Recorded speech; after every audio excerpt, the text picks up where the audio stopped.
Bismillahirrahmanirrahim. Assalamualaikum warahmatullahi wabarakatuh dan salam sejahtera. Awan gemawan berarak di angkasa, bulan bercahaya di waktu malam. Kerana bahasa jiwa bangsa, tak kurela bahasa hilang atau tenggelam. Alhamdulillah, pada kali ini saya, Cikgu Nik Nur Ahmad Rizam bin Ahmad, akan bersama-sama guru-guru, murid-murid, guru-guru pelatih Institut Pendidikan Guru Malaysia, generasi belia pasca merdeka dan pencinta-pencinta ilmu berbicara dan menyantuni majalah dalam kelas MDK terbitan Dewan Bahasa dan Pustaka Malaysia. Antaranya termasuklah Dewan Masyarakat, Dewan Sastra, Dewan Ekonomi dan Dewan Budaya. Dalam hal ini, selain majalah Dewan Siswa, Pelita Bahasa, Dewan Bahasa, Dewan Tamadun Islam, Dewan Kosmik dan Dewan Ekonomi, para pencinta ilmu dan peminat majalah bolehlah melayari www.dbpniaga.my atau melalui Ujana Buku Dewan Bahasa dan Pustaka Malaysia bagi memperoleh atau mendapatkan buku-buku dan majalah terkini terbitan Dewan Bahasa dan Pustaka. Hal ini tentulah mendorong semua peminat buku dan pencinta ilmu untuk membaca dan terus membaca bagi menambah ilmu pengetahuan dalam situasi dan keadaan yang sukar sekarang ini, iaitu kita masih lagi belum menang dalam menangani pandemik COVID-19. Saya ingin berkongsi dengan rakan-rakan dan juga para peminat buku dan majalah, bagi masyarakat yang tidak berkesempatan untuk memiliki majalah atau buku-buku terbitan bahasa dan pustaka, bolehlah tuan-tuan dan puan berkunjung ke Pusat Dokumentasi Melayu Tengku Anis yang Bahasa dan Pustaka Wilayah Timur atau berkunjung ke Ibu Pejabat, cawangan dan wilayah-wilayah DBP yang lain di seluruh Malaysia dan bertuah ini. Baiklah, tuan-tuan dan puan-puan serta peminat buku dan majalah yang dimuliakan. Pada hari ini, majalah-majalah terbitan dan bahasa dan pustaka Malaysia seyogianya dimiliki dan dibaca oleh setiap lapisan masyarakat yang cinta akan ilmu dan bahan bacaan bercetak yang bermutu. Kendati pun pada era normal baharu pendidikan kini, kebanyakan masyarakat mula beralih arah membaca bahan-bahan bacaan secara dalam talian atau secara buku elektronik. Bagi guru-guru pelatih Institut Pendidikan Guru Malaysia, mereka sewajarnya memanfaatkan buku-buku ilmiah dan majalah-majalah terbitan dan bahasa dan pustaka untuk dijadikan bahan bantu mengajar. Hal ini penting kerana anak-anak pasca merdeka kini memerlukan bahan-bahan sumber atau bahan-bahan belajar yang terkini dan relevan sesuai dengan isu semasa sekarang ini. Usahlah kita berundur ke belakang atau masih lagi menggunakan kaedah, pendekatan, strategi atau cara pedagogi yang lampau atau yang tidak lagi relevan dengan isu-isu semasa. Baiklah, melalui majalah Dewan Ekonomi yang bertemakan Wadah Ekonomi Mutakhir, guru-guru bolehlah membantu atau berkongsi dengan murid-murid yang meminati dunia ekonomi untuk membaca dan menelusuri kandungan yang terdapat dalam majalah Dewan Ekonomi. Antaranya termasuklah rencana umum, bicara kolumnis, ekonomi dalam negeri, ekonomi Islam, berita ekonomi, pengurusan dan strategi, ekonomi antarabangsa, usahawan, teknologi, industri, dan perusahaan tani. Baiklah. Melalui halaman rencana utama, majalah Dewan Ekonomi bulan Jun 2020, karya Nurul Afiah Mamat yang bertajuk Masa Depan Suram Minyak Pasca COVID-19. Saya ingin berkongsi dengan guru-guru dan juga peminat-peminat bahan bacaan bermutu, terutamanya berkaitan dengan dunia ekonomi. Antara maklumat yang dapat saya kongsikan dengan guru-guru dan juga pelajar-pelajar yang meminati dunia ekonomi termasuklah tahun 2020 bermula suram dengan pelbagai kejutan di luar jangkaan. Bermula dengan penularan pandemik COVID-19 di Wuhan, China sejak Disember tahun lalu. Secara drastik implikasinya segera dirasakan di seluruh dunia hanya dalam tempoh suku pertama tahun ini. Dalam situasi ini, berdasarkan laporan pada Mac 2020, pertubuhan negara pengeksport petroleum OPEC dan pentadbiran maklumat tenaga EIA di Amerika Syarikat telah menurunkan jangkaan permintaan bekalan minyak. Dalam pasaran tenaga, industri minyak Shell, Amerika Syarikat memiliki peluang khas pada tahun 2018. Seterusnya, perang harga minyak tersebut bukan sahaja berisiko menggugat industri minyak Amerika Syarikat melalui kejatuhan mendadak harga komoditi, malah boleh menyebabkan industri tenaga Amerika Syarikat terpaksa dikecilkan dan seterusnya menjatuhkan kedudukannya sebagai pengeluar minyak terbesar dunia. Seterusnya, dalam ruangan rencana utama, iaitu prospek minyak kelapa sawit sebagai komoditi utama, guru-guru bolehlah berkongsi dengan murid-murid yang meminati dunia ekonomi tentang industri kelapa sawit Malaysia. Sebagaimana kita sedia maklum, sebelum bermulanya penularan pandemik COVID-19, komoditi minyak sawit Malaysia diunjurkan akan melakarkan prestasi yang lebih memberangsangkan pada tahun 2020. Meskipun sektor ini masih perlu mendepani situasi pengeluaran yang mendatar serta kekurangan inventory minyak sayuran global, trend permintaan pada hujung tahun lalu hingga awal suku pertama tahun 2020, komoditi ini menunjukkan prestasi yang lebih baik. Secara keseluruhannya, ekspor sektor komoditi pada tahun 2018 mencatatkan nilai tertinggi, iaitu 141.1 bilion ringgit sejak tahun 2011 dengan pendapatan ekspor produk komoditi sebanyak 140.3 bilion ringgit pada 15% daripada keseluruhan pendapatan ekspor negara.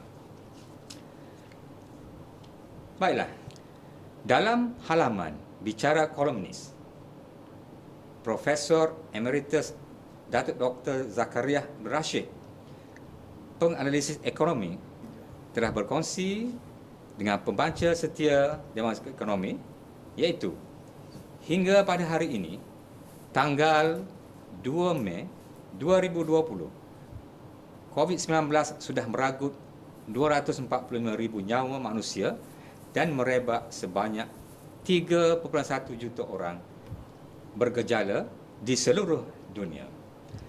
Negara yang paling teruk terkesan dengan pandemik ini ialah negara yang paling maju di dunia dari segi ekonomi, sistem kesihatan awam dan teknologi perubatan yang mengambil 3/4 daripada jumlah yang maut dan yang bergejala. Perkara yang sangat mendesak pada ketika ini adalah untuk meringankan beban hidup rakyat, khususnya golongan yang berpendapatan rendah dan peniaga kecil, juga mikro. Itulah yang dituju oleh Prihatin melalui suntikan besar-besaran fiskal pakej rangsangan ekonomi. Hal ini dilakukan dengan pantas dan tangkas, iaitu pakej rangsangan ekonomi tidak boleh dianggap sebagai belanjawan fiskal biasa walaupun banyak mempunyai ciri yang serupa. Seterusnya, para pencinta majalah Dewan Ekonomi, wadah ekonomi terakhir, merupakan perbuatan yang sangat keji. Walaupun peniaga mempunyai alasan seperti kenaikan kos bekalan, hal ini tidak menghalalkan tindakan mereka melanggar peraturan yang sedang berkuat kuasa. Meskipun undang-undang boleh dikuatkuasakan, pihak kerajaan boleh memainkan peranan intervensi untuk memastikan semua pihak dalam rantaian bekalan dan pembeli masing-masing terpelihara kepentingannya. Penguatkuasaan undang-undang bukan jalan tunggal untuk memastikan hal pengguna sentiasa terjaga. Dalam hal ini, bagi guru-guru subjek ekonomi, bolehlah menggunakan artikel ini untuk berkongsi dengan murid-murid dalam aktiviti kumpulan. Murid-murid akan berbincang untuk menyelesaikan tugasan yang diberikan oleh guru. Dan selepas selesainya perbincangan tersebut, bolehlah diadakan aktiviti kerusi panas, iaitu seorang murid berada di hadapan sebagai penganalisis ekonomi dan rakan-rakan yang lain akan menjadi panel untuk mengemukakan soalan-soalan kepada penganalisis ekonomi tadi. Aktiviti ini cukup menarik. Tambahan pula, dalam pendidikan abad ke-21, murid-murid disarankan untuk berbincang dan mengemukakan pendapat masing-masing di hadapan kelas.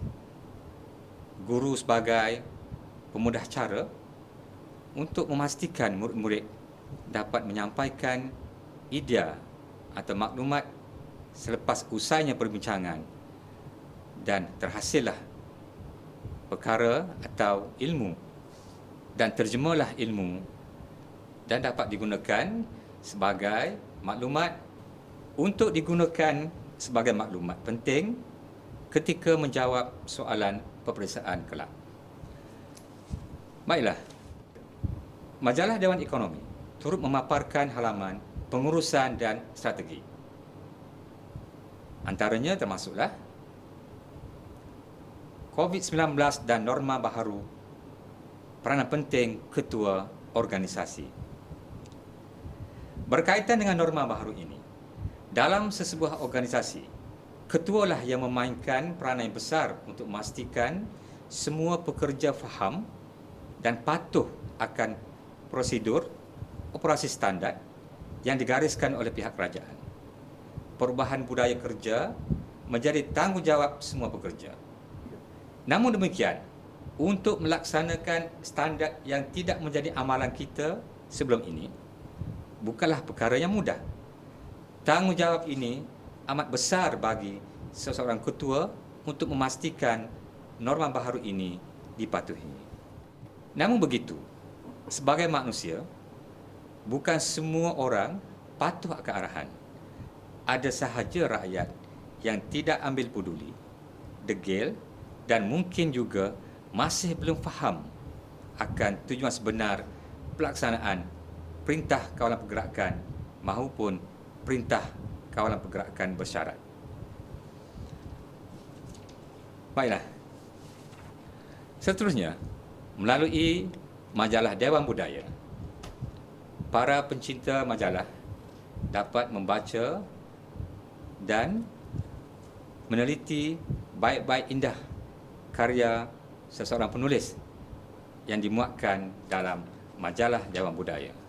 Sebagaimana kita sedia maklum, masyarakat yang meminati budaya dan sastra akan tercari-cari majalah yang sesuai untuk dibaca. Sehubungan dengan itu, saya ingin berkongsi dengan tuan-tuan dan puan, iaitu majalah Dewan Budaya. Yang menariknya, permata sebenar masyarakat Sarawak yang dinyatakan oleh editor Muhammad Lutfi Zahid, iaitu pada pertengahan tahun 2018 yang lalu, penulis berpeluang untuk menjejakkan kaki di negeri terbesar di Malaysia, iaitu Sarawak, untuk kali kedua dalam hidup.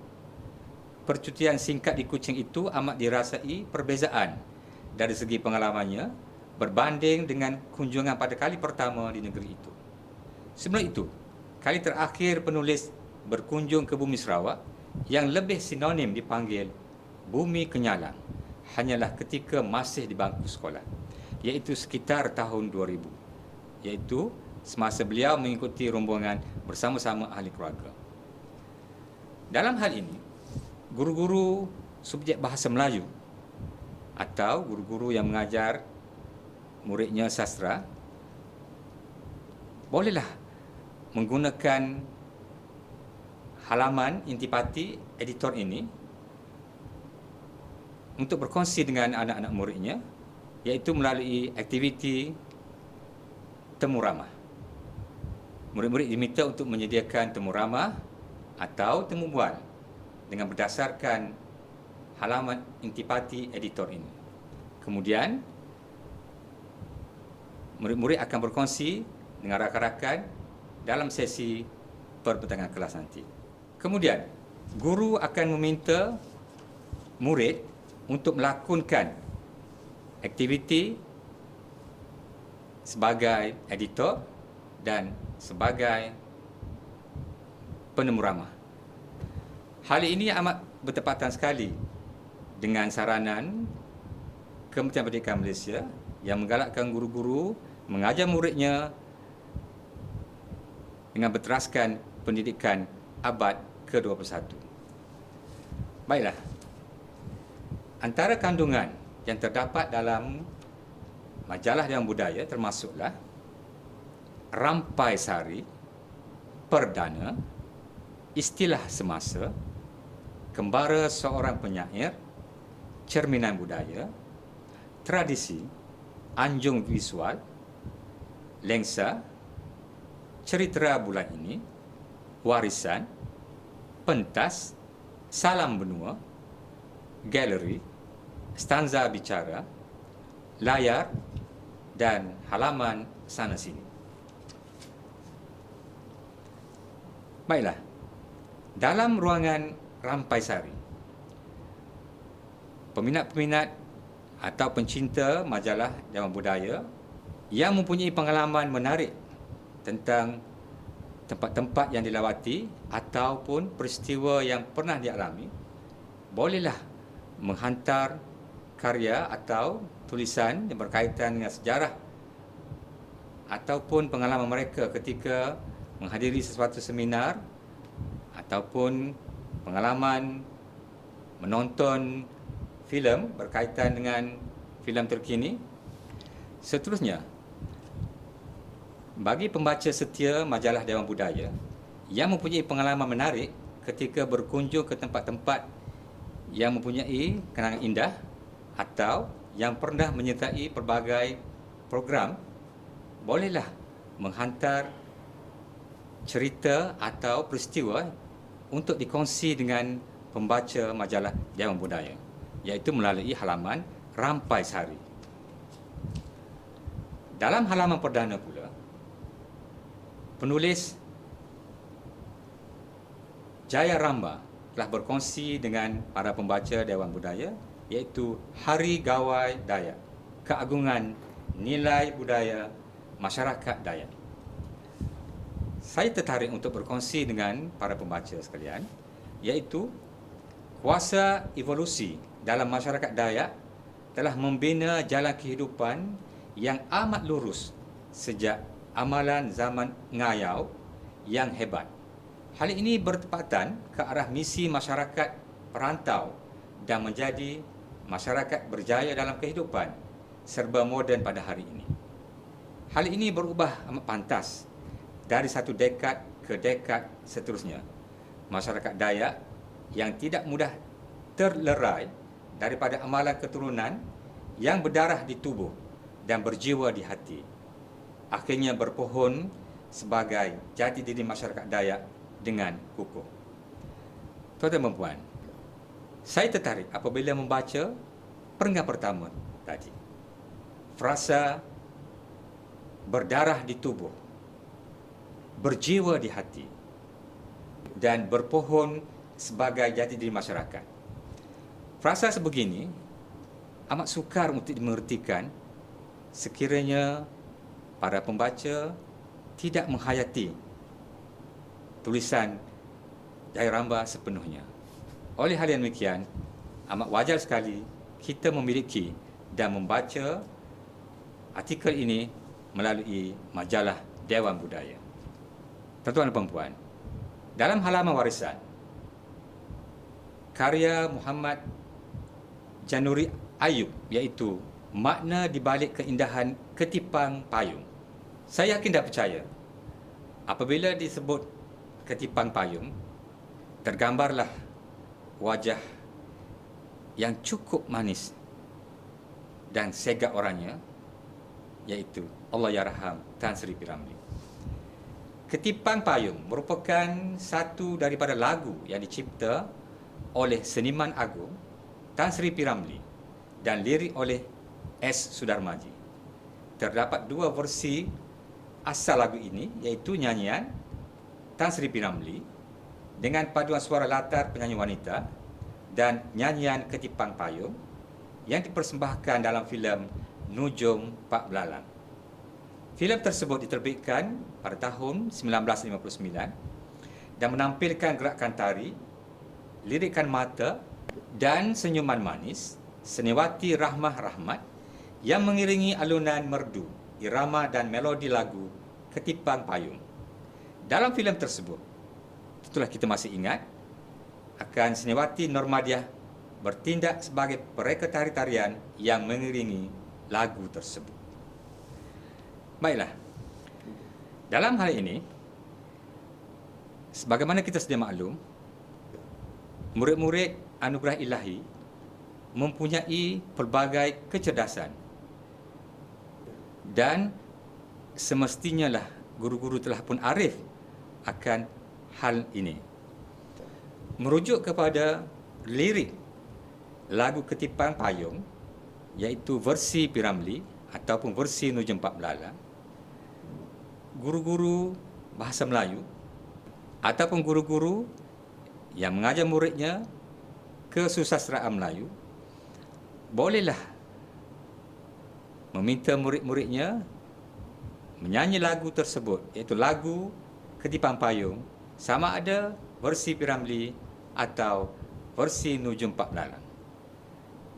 Seandainya murid-murid tidak tahu akan melodi lagu tersebut, bolehlah guru-guru memperdengarkan lagu Ketipang Payung untuk dihayati oleh semua murid sebelum mereka menyanyikannya di dalam kelas. Inilah salah satu aktiviti pendidikan abad ke-1, iaitu konsep didik hibur. Baiklah, seterusnya dalam ruangan pentas, teks yang bertajuk Memetik Bakat Baharu di Festival Teater Sarawak, tulisan A. Wahab Hamzah, sewajarnya dibaca dan ditelusuri kerana artikel ini cukup menarik, yang syarat dengan pengajaran sekaligus dapat dijadikan pedoman hidup, sama ada untuk murid-murid atau belia pada masa kini dan pada masa hadapan. Melalui artikel Memetik Bakat Baharu ini, guru-guru bolehlah menyediakan skrip yang mudah untuk dilakonkan oleh murid-murid dalam aktiviti kumpulan. Inilah yang dikatakan pendidikan abad ke-21, iaitu memberikan peluang dan ruang yang seluas-luasnya pada murid untuk berkarya ataupun berlakon. Kerana murid pada hari ini mempunyai bakat yang terpendam dan sewajarnya diketengahkan agar suatu hari nanti mereka akan menjadi manusia yang berguna dan bersasia. Seterusnya, bagi murid-murid yang suka bergurindam, laman stanza bicara ada memuatkan gurindam budaya duduk di rumah. Lazimnya, gurindam yang disampaikan oleh Ruslan Madun menjadi contoh dan ikutan bagi murid-murid di sekolah. Dalam hal ini, gurindam budaya duduk di rumah bolehlah disampaikan oleh murid-murid dengan bantuan guru-guru dengan menggunakan versi Ruslan Madun. Seterusnya, majalah Dewan Masyarakat yang merangkumi sosio-budaya, politik dan ekonomi sewajarnya dimiliki dan dibaca oleh para pencinta majalah. Hal ini dikatakan demikian kerana majalah Dewan Masyarakat syarat dengan pelbagai rencana yang menarik, antaranya termasuklah pendidikan, sosial, politik, panorama, alam sekitar, pemikiran, apa cerita, ulasan buku, ekonomi, koridor minda, pemikiran dan antarabangsa. Saya ingin berkongsi dengan tuan-tuan dan puan, iaitu catatan editor. Patuh dan akurlah. Setelah 56 hari rakyat negara ini diarahkan untuk duduk di rumah menerusi arahan Perintah Kawalan Pergerakan PKP yang bermula pada 18 Mac hingga 3 Mei 2020 yang lalu dan PKP bersyarat yang bermula pada 4 Mei hingga 12 Mei 2020, Perdana Menteri Malaysia Yang Amat Berhormat Tan Sri Muhyiddin Yassin dalam perutusan khas sekali lagi mengumumkan bahawa PKPB dilanjutkan untuk tempoh yang lebih lama, iaitu bermula pada 13 Mei hingga 9 Jun 2020. Ternyata usaha berterusan tanpa jemu itu pada akhirnya perlahan-lahan membuahkan hasil apabila kadar pematuhan rakyat Malaysia terhadap PKP ketiga meningkat kepada 97%. Benar, setelah sektor ekonomi dibuka, sebanyak 6.64 juta orang pekerja mula bekerja dan pastinya lebih ramai orang akan berada di luar untuk melakukan pelbagai urusan. Selanjutnya, dalam halaman rencana utama, era kebiasaan baharu. Saya ingin berkongsi dengan para pembaca majalah Dewan Masyarakat, iaitu negara China mengambil tindakan yang tegas dengan mengenakan tempoh kuarantin selama 2 bulan di bandar yang paling terkesan dan disusuli dengan tempoh beberapa bulan kuarantin dengan sedikit kelonggaran diberikan. Seperti negara lain, Malaysia melihat dan menilai implikasi virus ini lalu mengambil tindakan mengenakan Perintah Kawalan Pergerakan PKP. Tindakan ini sebagai langkah mengawal penularan virus ini secara berleluasa. Menurut kajian, apabila manusia berada dalam situasi bencana, manusia akan melalui fasa berkabung. Bagi situasi PKP ini, situasi berkabung yang dimaksudkan ialah kehilangan autonomi diri sendiri untuk bebas melakukan apa-apa yang dikehendaki.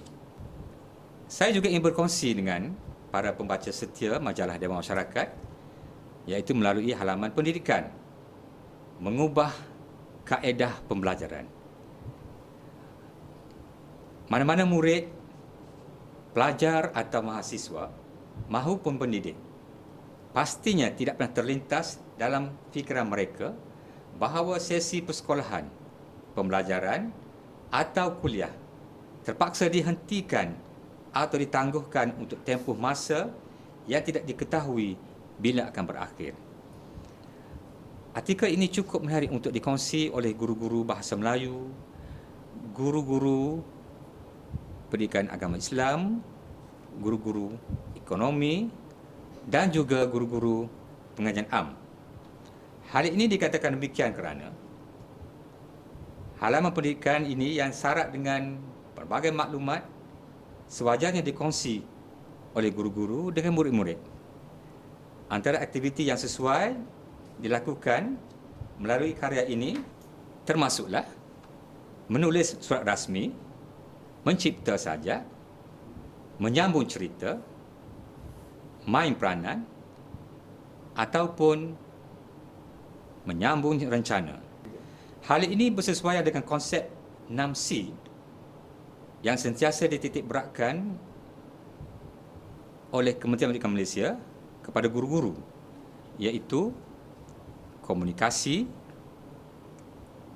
pemikiran kreatif, pemikiran kritis, kolaboratif, kenegaraan dan perwatakan. Antara kelebihan pembelajaran secara dalam talian termasuklah yang pertama, mampu menampung keperluan setiap orang. Yang kedua, kuliah maya. Yang ketiga, menawarkan akses maklumat terkini. Yang keempat, sistem pembelajaran yang pantas. Yang kelima, ketekalan. Dan yang keenam, mesra alam. Melalui halaman panorama, saya tertarik untuk berkongsi dengan pembaca setia Dewan Masyarakat, iaitu ungkapan membaca melahirkan perancang yang baik untuk pembangunan negara. Membaca membolehkan saya meluaskan pengetahuan dalam pelbagai perkara, terutamanya dalam bidang undang-undang yang berkait rapat dengan latar belakang kehidupan saya. Saya banyak membaca buku yang berkaitan dengan kerjaya saya. Kebanyakannya melibatkan urusan perkembangan demokrasi serta pentadbiran negara yang bukan sekadar berkisarkan negara ini sahaja, bahkan negara lain. Oleh itu, jika kita hendak berkhidmat untuk menjadi perancang yang baik dalam usaha untuk membangunkan negara, membaca merupakan satu kemestian. Orang yang membaca ialah orang yang berwawasan untuk membina negara yang maju dan cemerlang. Demikianlah ungkapan menarik dan menyentuh hati dan perasaan agar kita dapat berfikir secara matang, iaitu yang berbahagia Tan Sri Datuk Seri Panglima Abdul Rashid Abdul Rahman, Pengerusi Jawatan Kuasa Khas Pembaikan Sistem dan Undang-Undang Pilihan Raya ERC. Dalam halaman filem, sebagaimana kita sedia maklum, industri filem tempatan bungkam. Pada tahap yang belum pernah terjadi, pandemik COVID-19 telah memaksa pawagam di seluruh dunia menggantung semua jadual tayangan filem tahun 2020. Hal ini bermaksud kebanyakan pawagam hingga Mei 2020 masih menutup pintunya kepada kaki wayang di seluruh dunia. Ternyata, nasib yang menimpa industri hiburan, khususnya pawagam di negara China, turut melanda kebanyakan negara di dunia. Sementara itu, bagi kebanyakan penganalisis filem di Amerika Syarikat, pada awalnya, mereka meletakkan jangkaan yang tinggi kepada industri perfilman di negara tersebut apatah lagi untuk tempoh sepanjang tahun 2020. Hal ini dikatakan demikian kerana industri filem global menunjukkan unjuran yang sihat untuk tahun mendatang, lebih-lebih lagi pendapatan pecah panggung global dijangka meningkat daripada sekitar 152 bilion ringgit pada tahun 2016 kepada hampir 200 bilion ringgit pada tahun 2020. Selain itu, majalah Dewan Masyarakat turut memuatkan halaman ulasan buku Ahmad Yusri Zaharuddin telah berkongsi dengan tuan-tuan dan puan tentang panduan untuk membangunkan buku yang telah dikarang oleh Abdul Aziz Hussein, terbitan Dewan Bahasa dan Pustaka, tahun 2019. Buku yang dikarang oleh Dr. Abdul Aziz Hussein ini memfokuskan proses penghasilan sesebuah buku secara bijaksana dan teratur. Pada masa yang sama turut menekankan aspek undang-undang, penerbitan dan penghasilan buku. Penulis membicarakan setiap fakta dalam bahasa yang mudah difahami. Walaupun penulisan buku ini tidak terlalu mendalam, sedikit banyak dapat membantu setiap individu yang mempunyai keazaman yang tinggi untuk menjadi penulis yang berjaya.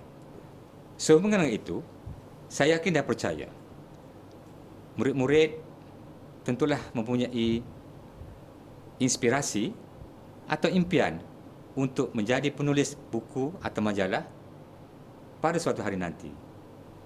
Oleh hal demikian,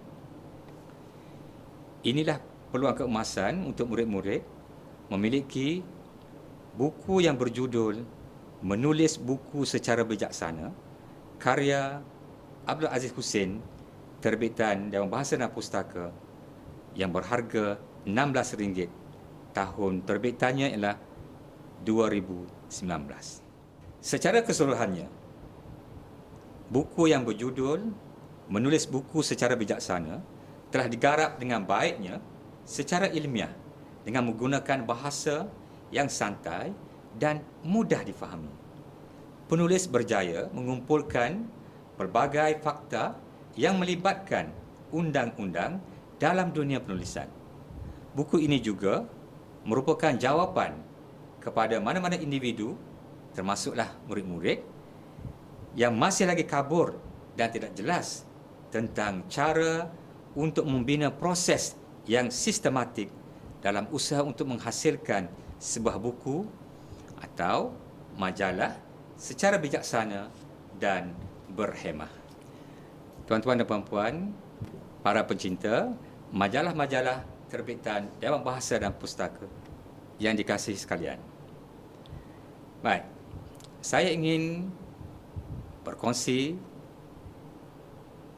sebuah puisi khas oleh Siti Zainul Ismail, iaitu sastrawan negara, yang berjudul Di Belakang Tabir. Dunia ini bukan pentas hiburan. Kita hanya pemain yang dilakonkan. Berkali-kali didengarnya sergah para pendakwah. Kembalilah ke jalan iradah. Nenek, ibu, ayah memang pesawah. Penyewa tanah, rezeki padi dibagi dua. Kadang dirampas apabila dirosak hama. Tabik Datuk, kami nak palu gendang. Kami nak nyanyi, hibur hati. Rezeki tidak menjadi. Bayarlah persembahan kami. Nota itu disimpan, dibaca kembali. Di galeri mana kan kuserah wajah asli. Kecopong, teratailah semakin pudar. Budi pun melayang. Sekeping nota mengingatkan, seni tidak dibawa ke mati. Berzikirlah sebelum menjadi arwah. Ya Rabbi, hanya satu, Engkau yang abadi. Kota Baru, 6 hingga 8 Mac 2020. Baiklah, tuan-tuan dan puan, demikianlah perkongsian ilmiah tentang majalah-majalah terbitan yang bahasa dan pustaka, iaitu Dewan Sastra, Dewan Masyarakat, Dewan Budaya, dan Dewan Ekonomi. Sehubungan dengan itu, seyogialah semua pembaca buku, pencinta majalah dan peminat buku terbitan Dewan Bahasa dan Pustaka Malaysia untuk memiliki dan membaca artikel-artikel atau rencana yang termuat dalam majalah-majalah terbitan Bahasa dan Pustaka, agar amalan membaca sentiasa tersemat dalam jiwa setiap insan di dunia ini. Sekian. Assalamualaikum warahmatullahi wabarakatuh.